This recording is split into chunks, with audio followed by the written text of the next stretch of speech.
Assalamualaikum good people. Welcome back to Ashraf channel. Okay, sebelum apa-apa nak mula ni, sini Acah nak clarify kan. Kalau korang yang mana menonton Ashraf channel kan, kalau korang perasan dekat bahagian komen korang, kalau korang komen dekat bawah tu ada reply muka aku, and then dia kata kau menang hadiah dan kau kena PM Telegram sekian, mohon tolong jangan tekan. Jangan pergi layan orang tu. Tak payah nak pergi DM dia Telegram. Kalau dia kata dia ada buat giveaway ke apa ke, jangan layan. Sebab kalau Acap buat giveaway, Acap akan bagi tahu macam ni. Acap takkan pergi dekat korang punya komen dan sebagainya lah. And then korang boleh nampak juga komen tu fake account, bukan account Acap. Okay, so ada yang dah terkena sampai ratus-ratus ringgit. So aku rasa macam janganlah percaya. Terang-terang scammer. Tak ada dia tiba-tiba orang nak bagi kau iPhone 14, 15, tak ada. Alright, so kita layan video untuk kali ni. Kita nak cerita pasal filem yang tengah viral, filem paling seram tahun ni, Kodrat. Dia ada cerita di sebalik pembikinan filem ni. Kita layan sekejap lagi. Roll it.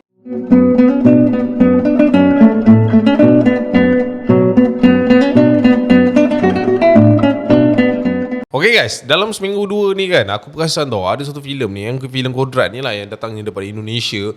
Kita tahu kan, kalau cerita hantu kat Indonesia, dia akan dapat hype yang dahsyat lah. Contoh tahun ni kita dah lalu KKN, lepas tu ada Pengabdi Setan, and then now sekarang dekat ujung tahun ada filem Kodrat. Ada yang dah tengok, ada yang belum tengok. Faham? Okay, rata-rata yang dah tengok tu, kebanyakannya feedback dia memang diorang kata seram. Filem ni lain daripada yang lain. And kalau korang nak tahu, filem ni adalah antara filem hit blockbuster lah yang berada dekat Indonesia. Dan filem Kodrat ni adalah satu filem seram yang diarahkan oleh Charles Ghazali, yang pernah mengarahkan filem-filem lain seperti Finding Sri Mulat, Another Thing Is Nada untuk Asa 2015, Juara 2016 dan juga Sobat Ambia. So basically apa yang menarik tentang pengarah Kodrat ni, dia bukan ke arah horror sangat sebenarnya, tapi bila dia buat horror, dahsyat. And dalam pemikiran aku kata apa, untuk menghasilkan filem Kodrat ni, kita boleh nampak tau ada beberapa syarikat penerbitan yang telah berkolaborasi, antaranya Rapi Films, Magma Entertainment, Indiosource Entertainment, Caravan Studio dan juga Dunia Menekan Production yang dibawa masuk ke Malaysia oleh Astro Shaw. So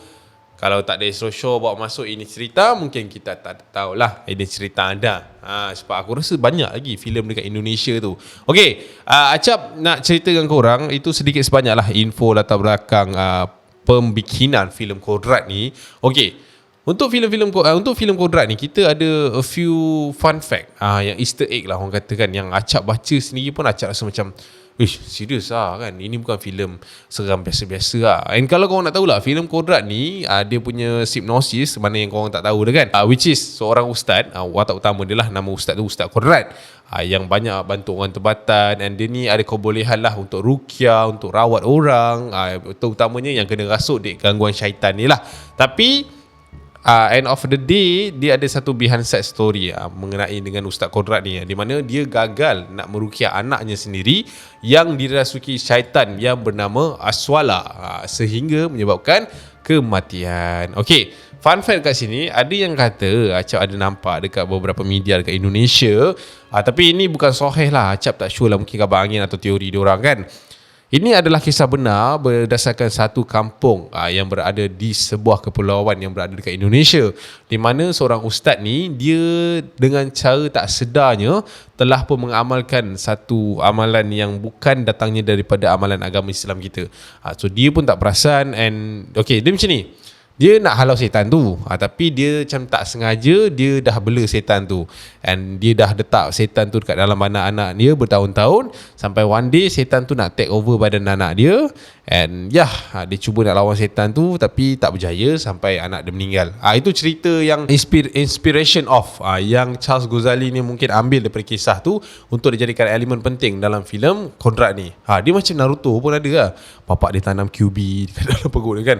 Okay, pengarah Charles Ghazali mengambil masa 4 tahun untuk mencari watak yang sesuai untuk menghasilkan filem Kodrat ni. Bukan senang tau. Menurut dia punya pengarah ni, dia orang kata masa dia orang cari casting ni, dia orang ada beberapa cast yang ada yang tarik diri, ada yang tak mampu sebabkan jadual, dan juga watak ini terlalu berat untuk mereka. Okey, sebelum mereka hasilkan filem Kodrat ni, mereka telah pun mendapat bantuan daripada beberapa ustaz dan bimbingan nasihat lah daripada para ulama yang berada di sana, kerana semua skrip yang dia buat ni perlu disemak oleh mereka. Kau tahu kan dekat Indonesia ni ada kiai dan sebagainya. Diorang punya level-level agama pun dahsyat juga kat sana kan. So dia punya skrip ni memang menggunakan actual ayat ruqyah yang ada. So nak tak nak dia orang kena bagi orang yang lebih pakar, lebih arif untuk buat semakan dan sebagainya lah. Okey, sebab benda-benda macam ni bukan kita boleh pandang rendah. Nak ngelakkan daripada berlaku beberapa kesalahan sikit-sikit ni kan. Minor mistake ni will come to a huge mistake lah. So dia orang nak elakkan. Okey, macam aku cakap tadi, filem ni memang unsur utama dia adalah unsur agama Islam, and ayat-ayat Al-Quran dan juga hadis juga diketengahkan dalam filem ni. So benda ni memang perlu dititik beratkan. Okey, itu dari side pengarah lah. Daripada pelakon juga, diorang kata diorang memerlukan masa yang agak panjang sebenarnya bagi menghafal ayat-ayat Al-Quran yang digunakan dalam filem tersebut. Terutamanya watak utama dia lah, si Ustaz Kodrat tu, yang banyak bermain dengan ayat-ayat ruqyah sebenar untuk menjalankan ataupun menjayakan sesebuah scene yang ada dekat situ. So preparation dia orang bukan kaleng-kaleng tau. Dia orang bukan macam okey baca sikit cut, okey kita sambung kat sini cut. Tak. Dia orang memang kena hafal betul-betul, kena method betul-betul untuk jadi watak-watak yang ditugaskan. Terutamanya Ustaz Kodrat tu lah.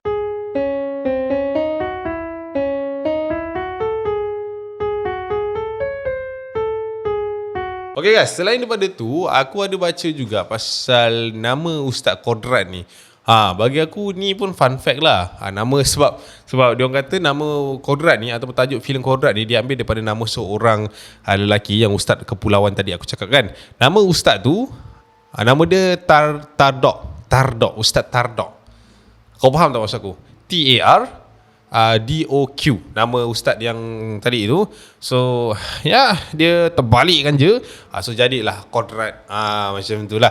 Ataupun mungkin ada masuk-masuk lain lah yang Charles Ghazali ni dah masukkan, implementkan kat dalam filem ni, dan dia dapatlah tajuk filem tu namanya Kodrat. Tapi agak fun fact lah, satu macam Easter egg dia dahsyat gila kalau nama tu betul diterbalikkan dan sebagainya. Sebab kisah tentang kepulauan tu aku tak tahu benda tu betul ke tidak. Tapi orang kata apa, just information lah. Mana tahu kan, kita tak tahu kan. Dalam filem ni macam-macam tempat kita boleh inspirasi kan. Okay, pengarah dia juga ada cakap yang dia ni tak nak buat satu filem seram yang biasa-biasa, yang tak ada orang kata apa elemen-elemen tambahan dalam filem dia. Sebab tu dia kata dia bercita-cita sangat untuk buat satu filem pahlawan tetapi berkaitan dengan genre horror.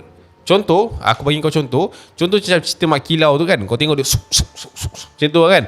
Tapi dia gabungkan dengan munafik. So dia menjadi macam itulah munafik dengan Mak Kilau kan. Dia gaduh. Tapi mungkin dia bukan lawan dengan toga ataupun orang British tu. Mungkin dia lawan dengan pocong. Mungkin dia lawan dengan setan. Kau boleh tengok pocong tu silat macam tu contoh, kita tak tahu kan. And ada info juga bagi tahu bahawa pengarah diorang ni menginspirasikan beberapa scene daripada filem superhero, which is mostlynya diambil daripada Marvel Cinematic Universe, dan dia kata dia nak cuba menghasilkan filem yang setaraf itu dari segi aksonnya. Dia kata action dan juga intensity tu dia nak sama macam cerita Marvel lah.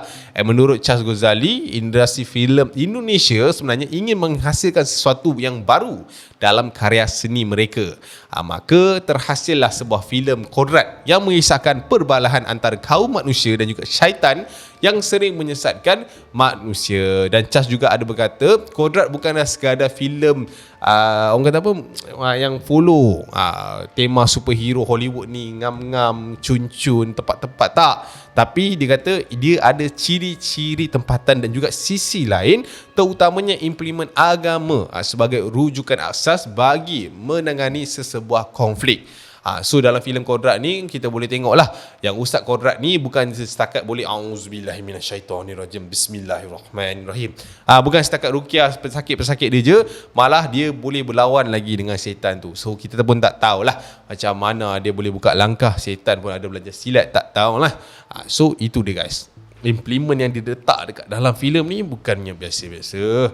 Uish, tapi kalau kau tengok ending scene tu kan, yang masa dia gaduh dengan setan tu, semua dia punya action, dia punya POV shot, bagi aku, budak tu pelakon power.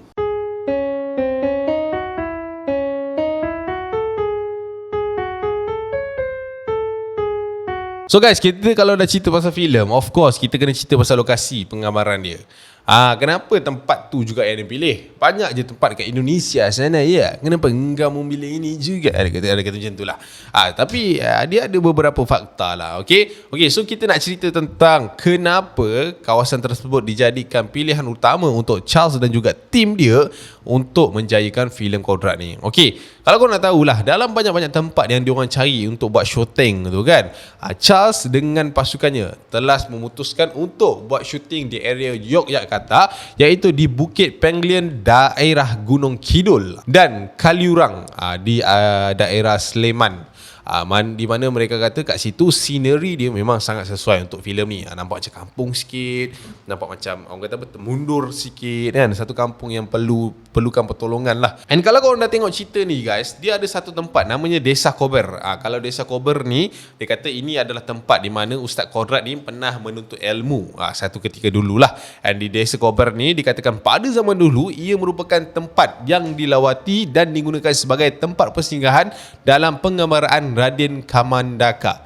Tak kenal ke? Bagi Google sendiri. Tak adalah, kita bagi tahu lah. So Raden Kamandaka ni adalah merupakan seorang anak raja yang mengembara untuk mencari seorang isteri dan telah singgah di suatu tempat yang kemudiannya dinamakan sebagai Desa Kober. Manakala Raden ni, dia ni dikenali sebagai seorang putera yang mempunyai sifat yang gagah dan perkasa. Tapi itulah dia hakikat yang pernah terjadi, sebab dia orang inspirasikan cerita-cerita tu untuk menjadikan kisah benar yang berlaku sekarang. Okay guys, for me lah kan, kalau kau nak tanya Acap sendiri lah, Acap kau dah tengok kan filem ni? Bagi aku memang best. Sebab macam aku cakap lah, dia elemen dia bukan macam rukiah-rukiah biasa yang kita dah selalu tengok dekat dalam cerita-cerita hantu Islamik ni kan, yang di mana kalau ada orang kena rasuk, ustaz tu akan datang, dia auzubillahi minasyaitonirrajim je, orang tu dah macam itulah. And apa yang bagusnya pasal filem Kodrat ni, dia bagi mesej dekat masyarakat, pada Acap lah kan, supaya tidak menggunakan agama untuk mendapatkan kepentingan dia peribadi. Benda ni dah selalu jadi. Dan kalau dekat penghujung filem ni, dia ada cakap Kodrat will be back. Dia macam Marvel kan, dia macam Thor will be back. Tapi yang ni Kodrat will be back. So aku rasa cerita ni mesti ada sambungan sikit, walaupun aku dah terbagi spoiler sikit, tapi tak apalah. So guys, yang mana belum menonton, korang boleh menonton Kodrat dekat Pawagam korang. Okay, so itulah dia guys, sedikit sebanyak easter egg ataupun detail-detail yang korang nak tahu ataupun just ambil tahu for fun. Di mana filem ini diangkat sebegitu besar, pasti ada kerja-kerja yang besar dilakukan di belakang tabir. So kita jumpa di video akan datang guys. See you. Assalamualaikum warahmatullahi wabarakatuh. Bye.